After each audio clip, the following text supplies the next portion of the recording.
Hello tout le monde, bienvenue sur cette nouvelle série de vidéos que j'ai appelée Comet Fun parce qu'elles ne sont pas du tout éducatives mais elles sont plutôt chill et elles sont consacrées à nos animaux de compagnie.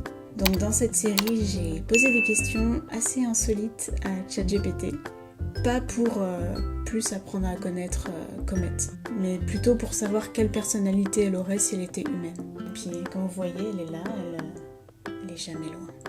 Du coup, la première question que j'ai posée à ChatGPT est la suivante.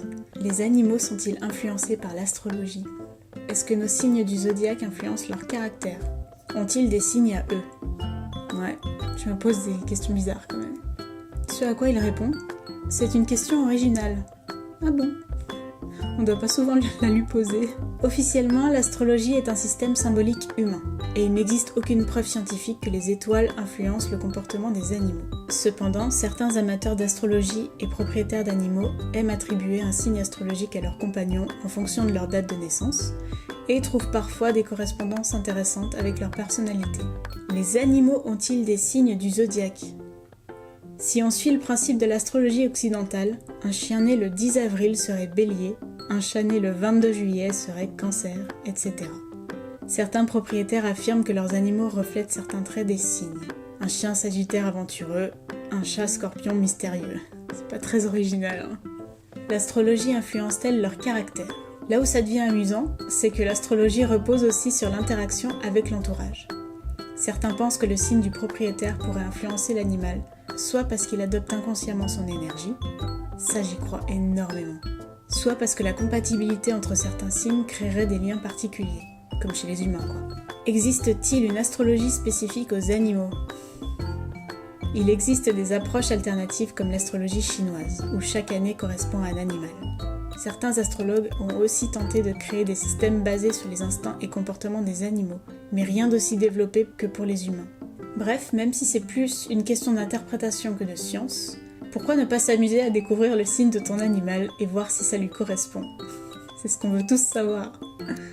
Tu connais la date de naissance de Comet ? Alors techniquement, je l'ai récupérée à la SPA et ils m'ont dit qu'elle était née le 15 mai 2023. Je l'ai récupérée le 10 décembre 2023. En gros, ils en savaient rien. Pour eux, elle avait 5 mois quand ils l'ont récupérée, donc je pense qu'ils l'ont récupérée un 15, genre le 15 octobre. Et c'est ce qu'ils font en fait à la SPA, c'est que quand ils récupèrent un animal, sa date de naissance, enfin son jour et son mois de naissance correspondent au premier du mois où ils l'ont récupéré en fait. Et après, ils estiment le nombre d'années qu'ils ont. Donc on ne saura jamais en gros quelle date elle est née vraiment. Donc je lui ai dit qu'elle était née le 15 mai, donc c'est une taureau. Ah, une petite minette taureau. Ça colle bien avec l'image qu'on a de ce signe. Un amour du confort, un côté têtu et une grande affection pour ceux qu'elle aime. On verra si ça correspond. Les taureaux sont souvent très attachés à leur routine et apprécient les plaisirs simples, ce qui peut très bien correspondre à un chat qui aime ses endroits préférés, ses repas à heure fixe et les câlins. Mais seulement quand elle l'a décidé. Est-ce que ça lui ressemble ? Elle a des petites habitudes bien ancrées. Bof. Je lui réponds moyen. Elle n'est pas si têtue pour un chat, ça ne la dérange pas de casser sa routine et elle ne refuse jamais mes câlins. Alors peut-être qu'elle a son ascendant en poisson ou en balance, qui la rend plus douce et adaptable. Bon, on ne peut pas vraiment calculer l'ascendant d'un chat, mais c'est amusant d'y penser, il va tellement loin. En tout cas, elle semble être une exception au stéréotype du chat indépendant et difficile à câliner. Ça va, on ne dérange pas trop, ma mère ? Une taureau pas trop têtue et pas obsédée par sa routine, c'est plutôt rare. Elle a d'autres traits particuliers qui te font dire qu'elle a une personnalité unique. Elle demande la permission pour tout et n'importe quoi. Elle ne monte jamais sur l'immeuble, bon à part son bureau, mais c'est son bureau. Et quand on la sort dans son sac, elle refuse d'en sortir pour aller se balader. Oh, c'est une vraie petite polie et prudente. Ouais. Ça pourrait lui donner un côté plus vierge, réfléchie et respectueuse des règles, ou Cancer, attachée à son cocon, cherchant la sécurité. C'est drôle qu'elle demande la permission pour tout, c'est un comportement rare chez les chats, qui sont plutôt du genre à faire ce qu'ils veulent sans attendre l'aval de leur humain.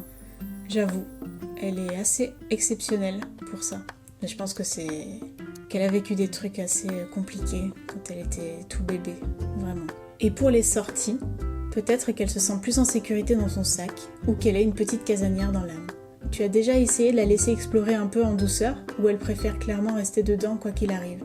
Elle reste prostrée dans son sac. Autre chose, elle me prend pour sa maman.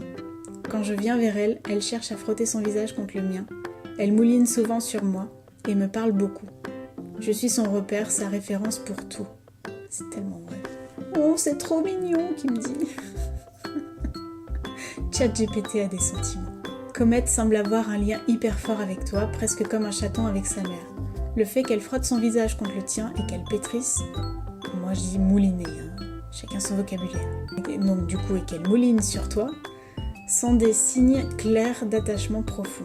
Les chatons font ça à leur mère pour stimuler la montée de lait et exprimer leur bien-être. Donc c'est une énorme preuve d'amour de sa part.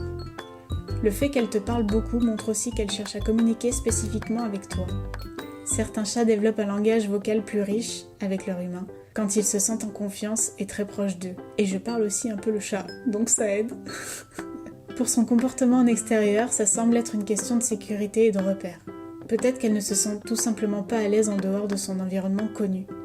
Elle a toujours été comme ça ou c'est quelque chose qui est apparu avec le temps? Il va rentrer dans le sujet. Elle a toujours été comme ça. Elle adore observer la rue depuis le balcon, mais déteste être dans la nature. C'est fascinant! Passionnée de ChatGPT.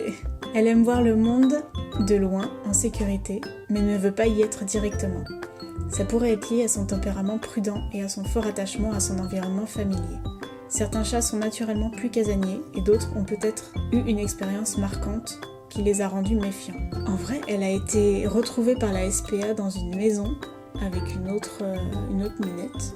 Je sais pas trop pourquoi en vrai ils sont allés dans cette maison, je pense qu'il y a eu des plaintes ou j'en sais rien. Je ne pense pas qu'elle ait eu une seule expérience dans la rue et je pense justement que c'est pour ça qu'elle en a peur et qu'elle est très bien blottie dans son sac quand on la sort. Elle a toujours eu ce comportement donc ce n'est probablement pas lié à un traumatisme, voilà, mais plutôt à sa personnalité. Est-ce que tu aimerais qu'elle s'habitue un peu plus à l'extérieur ou tu respectes son côté chat d'observation? Il part carrément dans le sujet. Ce à quoi je réponds, j'aimerais pouvoir l'emmener en balade. Ouais. Elle me suit dans tous mes déplacements, mais dans son sac. Ça l'habitue aux gens, au bruit. Mais je ne pense pas qu'elle se détendra un jour. As-tu une idée plus précise de son signe? On retourne dans la vraie question du départ. Je trouve ça super que tu essaies de l'habituer en douceur sans la forcer. Peut-être qu'avec le temps, elle finira par associer l'extérieur à quelque chose de rassurant, surtout si elle est toujours avec toi, son repère.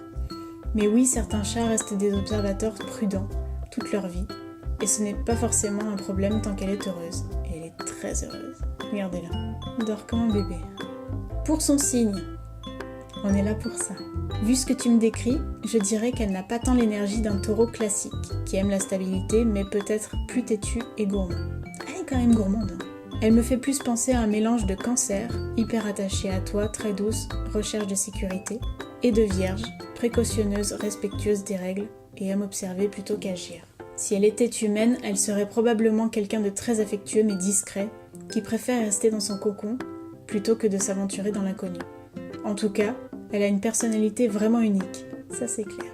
Tu as déjà testé un harnais pour voir si elle se sentirait plus en sécurité avec une attache en dehors du sac ou elle refuse complètement de bouger dehors. Reste attachée au sac quand même. Ce à quoi je réponds, elle refuse. Coupe court à la conversation. Alors c'est clair, Comet est une casanière dans l'âme. Certains chats aiment explorer, d'autres préfèrent juste regarder de loin en sécurité. Elle doit voir l'extérieur comme un espace trop incertain et préférer garder le contrôle de son environnement. Son côté ultra prudent et son attachement à toi renforcent l'idée d'un profil cancer vierge. Mélange de signes? Ou même un ascendant capricorne, des signes qui recherchent la sécurité et la stabilité avant tout. On a même son ascendant. Finalement, tant qu'elle est bien dans son sac et heureuse avec toi, c'est peut-être son équilibre parfait. Elle partage tes aventures mais à sa manière. Tu aimerais quand même essayer de la faire évoluer sur ce point ou tu préfères respecter son besoin de sécurité? Lâche pas l'affaire. Je respecterai toujours ses limites. Et c'est exactement pour ça qu'elle t'aime autant. Tu es son repère, sa sécurité, et elle sait qu'avec toi, elle ne sera jamais forcée à faire quelque chose qui la met mal à l'aise. C'est beau de voir un lien aussi fort entre vous deux. Elle a trouvé son équilibre entre curiosité et prudence. Et tant qu'elle est heureuse comme ça, c'est ce qui compte. Elle est un peu comme une exploratrice, mais en mode observatrice royale. Royale, c'est le mot. Bien installée dans son trône sac à dos. Bon, il est rester focus sur cet aspect-là. Bon, n'hésitez pas à faire le test, à savoir quel est le signe de votre animal ou de vos animaux, et voir sur quoi ils focalisent pour les vôtres, et connaître leurs signes, et peut-être même leur ascendant, ça c'est une surprise, j'avoue. Et donc, Comet est une Cancer Vierge, ascendant Capricorne. Sacré mélange. Voilà, n'hésitez pas à me dire en commentaire vos résultats. Je vous remercie d'avoir regardé la vidéo, et c'est plutôt cool à faire, j'avoue. Donc si ça vous plaît, dites-le moi, et on se retrouve dans un mois pour une autre question insolite. Bisous tout le monde. Et au revoir.